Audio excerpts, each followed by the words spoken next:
This video will cover the step-by-step build process of the IZIP path.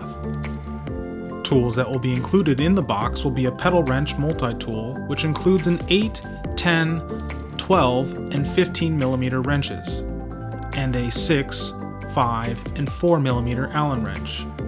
You will also need a 3 mm Allen, screwdriver, and a bike pump to complete this bike build. First, remove the extra parts box, front wheel, front fender, and the bike saddle. When removing the bike from the box, be sure to grab from the frame or the wheels. Avoid pulling it out by the wires or the cables. Since the battery does not come with a full charge, the first thing you'll want to do is get the battery on the charger.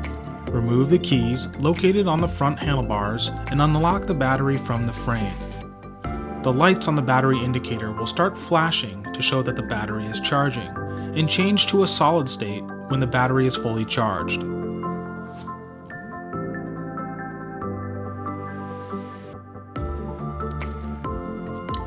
To install the handlebars, you will need to remove the 5 mm bolt to remove the top cap. Now you can take off the cardboard spacer and install the stem on the steer tube.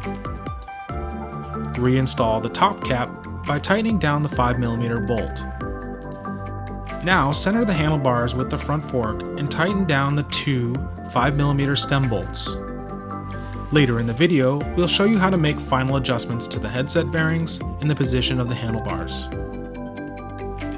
It's recommended to apply a little grease to your seat post to allow for easy seat height adjustments. Insert the seat post into the seat tube and tighten down the quick release.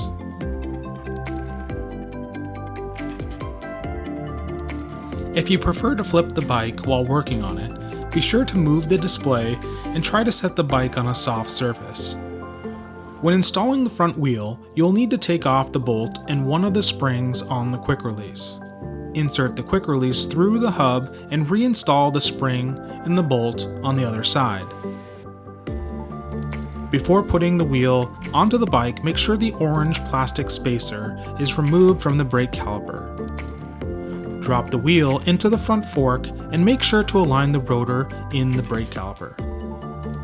When tightening the quick release lever, make sure there is some good resistance as the lever is closed. If it's too easy to close the lever, screw in the bolt on the opposite side until the lever needs some good pressure to close. Pedals are specific to the left and the right side of the bike. If you look close at the ends of the pedals, you will see a small L for the left pedal and a small R for the right pedal. We suggest that you apply some grease to the pedal threads before installation. When installing the pedals, get the threads started in the crank arm with your fingers. This will make it less likely to cross-thread your cranks and do any damage.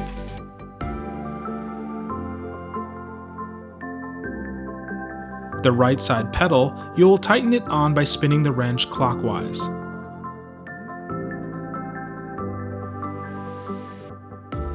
On the left side, you will spin the wrench counterclockwise.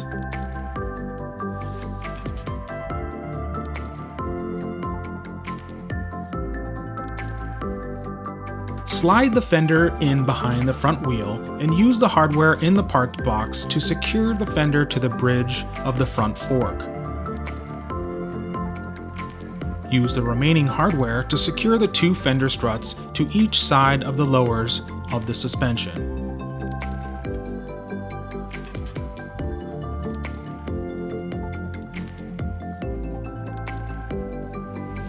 To pump up your tires, remove the Presta tire cap and open the tire valve.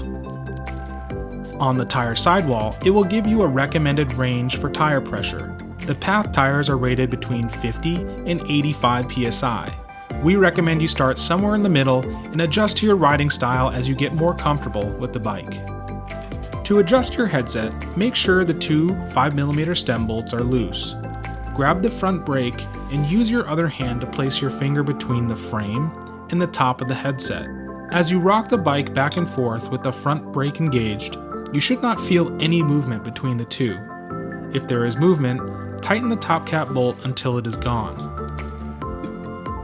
Now align the stem to the center of the front wheel and tighten down the two 5mm stem bolts. If your steering feels stiff, this means the top cap bolt is too tight and you will need to loosen these bolts and start over again on this adjustment. Tighten down the four 4mm bolts on the stem faceplate. Tighten in a cross pattern and make sure the gap on the top and the bottom are the same.